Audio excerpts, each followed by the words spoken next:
A Black California couple is suing an appraiser for using their race to give their home a lower value. So now, uh, the results of this low appraisal actually cheated them, or would have cheated them, out of potentially $500,000 in home value. So now, this is the story of Northern California residents Tanisha Tate Austin and her husband. They recently went to have their home appraised after years of renovation. So now, over the, I believe, over a 3-year period, they had actually added a deck, a gas fireplace. They remodeled the bathrooms. They added additional space to the home itself, making it bigger. And again, all of that work, all of that time and effort. And by the way, some of you who may own homes or may have owned homes before, you might know how expensive it is to actually do this work and how much effort and money it takes to renovate your house. And you do that, of course, to get more equity and to get more value into your home. They did that. In fact, Kate Austin said this: "We put a lot of time and effort into the house, and that did not happen overnight." And yet, this was appraised in 2019 at $900,000. So now, wait, you might think, whoa, crap. Well, now remember, this is California, so housing prices are insane. I get it. And so they asked for a second opinion last year in 2020. And when they did, a white friend pretended to own the home. They had removed their artwork and photos that could show that it actually might have belonged to a black family. The new appraisal came in at a whopping $1.4 million. $900,000 in 2019 with a black family. White person pretends to live there. $1.4 million just a year later. Interesting. Very interesting. So, again, that's nearly $500,000 higher than the previous estimate. Now, have housing prices increased? Yeah, absolutely. By that much? No, not at all. This is clearly a case of the appraiser said, hey, black people live here. It must be valued lower. Now, Kate Austin spoke to CNN and said this, quote, "What that appraisal did is what we were actually asking the appraisers to do, to not consider race, to not consider neighborhoods, and are the lines that have been drawn and perpetuated by redlining." So now, redlining, of course, let me give you a short little history of it. It's basically defined as a discriminatory practice that puts services, financial and otherwise, out of reach for residents of certain areas based on race and ethnicity. It can be seen in the systematic denial of mortgages, insurance, loans, and other financial services based on location and that area's history, rather than on an individual's qualifications and credit worthiness.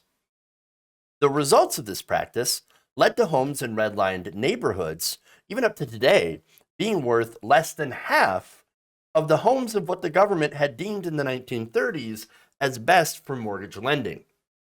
So understand that they basically took these areas where black people lived and literally would draw a red line around them and say, either don't loan to people in that area because that's a black area. We don't want, we don't want black people to get loans in this area, or we want the houses and homes that people own in those areas to be worth less, but just in that area because of that's where black people live. Now, and by the way, when they say best, they mean white, because again, they would actually loan to low-income white people, but not to middle or upper-income black people until the practice of redlining was made illegal. So now, it is illegal currently.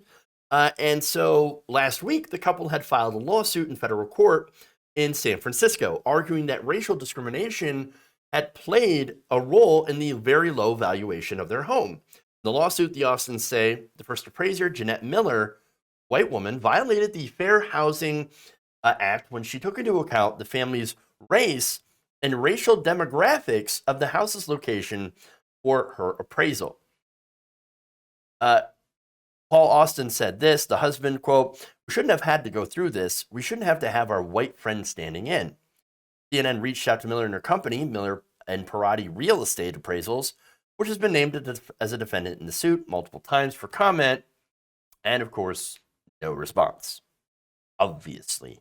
The Austins are now asking for financial damages and for the court to permanently ensure that defendants will not engage in discriminatory housing practices directly or through others any longer. Now, the population, by the way, here's an interesting fact.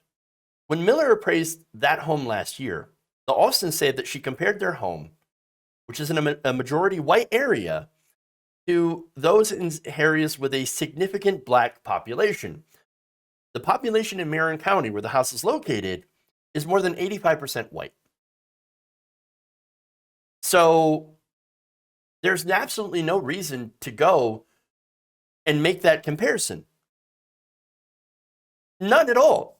You're living in a white area, okay, and you're living in an area with higher home valuations. Why are you then going out of that area, out of that neighborhood, into somewhere where the homes are valued less? The only answer is racism. That's it. That's it. No reason to make that. But again, it's black people, obviously. Their home must be worth less. And that's it. Now, research has also shown that homes in largely black neighborhoods, and that's the other problem, right? So to even go and make that valuation, you had to have an issue where black homes in black neighborhoods are just considered to be worth less than white homes in white neighborhoods. Again, regardless of the income, regardless of who lives there, the conditions of the home, etc., which I understand that you can go and make those appraisal values legally based on those situations, right? Or, based if you're living on a fault line or near a fault line or whatever, geographical location, all of that is totally legal. But when you go and say, no, the only criteria that I'm going to look at mainly is the fact that these people are black or if they're living in black neighborhoods. And that's it. The ratio of black people to white people is greater, and therefore we have determined and deemed that this area is worth less. And that is absolutely racist. Absolutely. But again, the major problem here is that she can even do that valuation because you have homes that are in largely black neighborhoods that are just valued less than homes in white areas. The fact that it even exists, right? And again, this is even when housing type and income of those areas are the same. In the average U.S. neighborhoods where the share of population is 50% black, homes are valued at roughly half the price of homes in neighborhoods with no black residents, according to recent research from the Brookings Institute. Homes in majority black neighborhoods in the U.S. have been undervalued by an average of $46,000 over nearly a decade, according to an analysis by Redfin. So again, they're not exactly taking into account California and New York housing prices, which are insane. 46,000 seems to be more like in rural areas and things like that, or small cities, but still, that's huge. Now, the firm then looked at 73 million single-family homes enlisted and sold between January 2013 and February 2021, found a major gap between houses sold in black and white neighborhoods. So now, if you were thinking that racism doesn't exist, well, this is proof positive that it absolutely does, and that it touches on many different things in people's lives. You don't have to be walking around wearing a white hood and burning crosses in people's yards to be a racist. No, you could just be as simple as, I just don't think black people's homes should be worth this much. That's racist. It just is. And by the way, this ties in perfectly with critical race theory. Okay, this is why they should teach critical race theory in high school. Now, they currently do not, but it's an example of what they're talking about. Critical race theory, all it does is examine racist systems in this country and the effects that they have on minority populations. It's not to make white people feel bad and hate themselves. No, it's to teach them how this country has worked in the past. That's it. This is how things actually work. And by the way, again, not in K through 12 schools, but the right has taken the name critical race theory, and they've basically taken that and applied it to anything that really talks about African American history. And mainly to things that make racists uncomfortable. Because in this country, again, there has been an effort by racist people and groups to hide the truth about how black people have been treated in this country in order to try to, for one, disempower black people, keep them from rising up the economic ladders, okay, and gaining any sort of political or economic power. And not only that, but again, hide some of the terrible things that racist groups and people have done in the past, because I don't know, they're embarrassed. And they should be embarrassed, by the way, belonging to these groups. But also, and this is very important too, it also feeds the white grievance victimhood narrative. And that's going on all over the right wing. They claim, oh, no, we're the victims.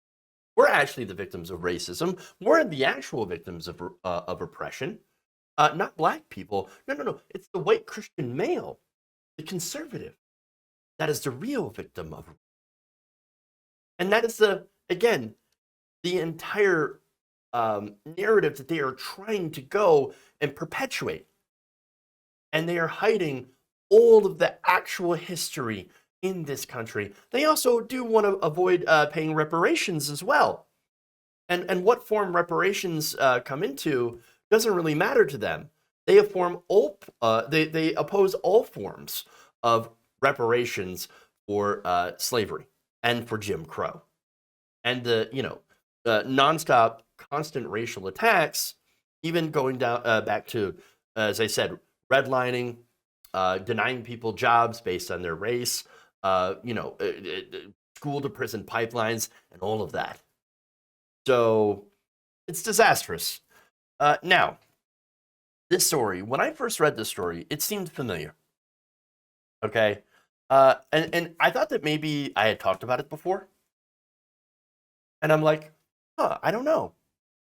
Then I realized that this isn't the only story that we've seen like this. There are other families that have concealed their race or identity because of this exact thing happening to them.